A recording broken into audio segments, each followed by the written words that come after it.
Hello everybody. Today we're going to cover on how to use a Raspberry Pi to log GPS data and OBD2 data from your vehicle. This is a neat project that allows you to use your Raspberry Pi within your vehicle while you're driving around on the road to see your vehicle speed, acceleration, and X, Y, and Z, and any OBD2 data coming from your vehicle. So there's a step-by-step guide included in the video description that shows you every step needed and all the parts needed to get this project going. I'm going to quickly cover the major steps of this project. So first, you can see I have the guide up, and the first step is to acquire all the parts needed for this project. And I have these parts laid out, and I'm going to quickly go over these parts so you can see what they look like.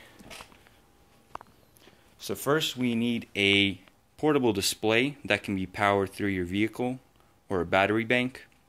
Here I have a RCA display, which requires RCA cables and a HDMI to RCA adapter, which is more cables.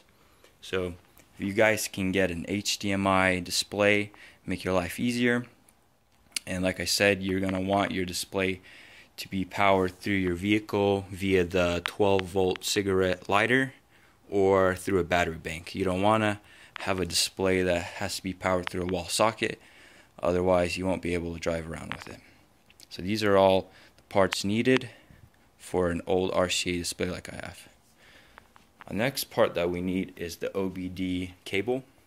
This will allow you to connect directly into your Pi and get OBD2 data. Our next major part that we need for this project is our micro SD card. You want your micro SD card to be at least 16 gigabytes, and you don't want any previous installations or anything else installed on your micro SD card, because once you install all the software to run this project on your Pi, it's going to partition the volume into 4 different volumes, and it's just not going to work if you already have something else on your micro SD card. Next, we have our Raspberry Pi.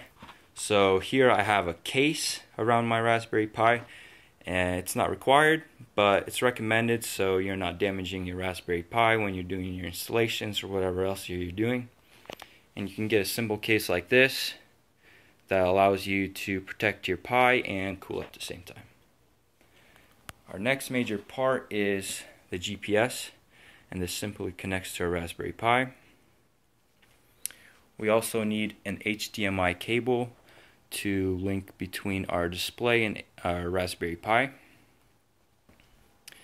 As far as power cables, we need a micro USB cable to power our Pi, and we want a 12-volt USB adapter, preferably multiple USB ports so we can connect multiple things to our car. And finally, we need a mouse and keyboard, preferably Bluetooth because it's less wires, or even better if you can get a Bluetooth trackpad and keyboard in one.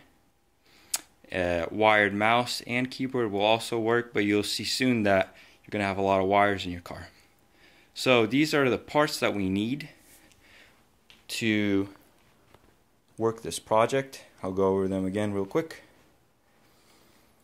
And in the guide of the video, or the guide for the project, you'll notice that I include the Raspberry Pi Sense Hat. This is optional. It will just give you more functionality and more options with your Raspberry Pi, but it's not required for this project.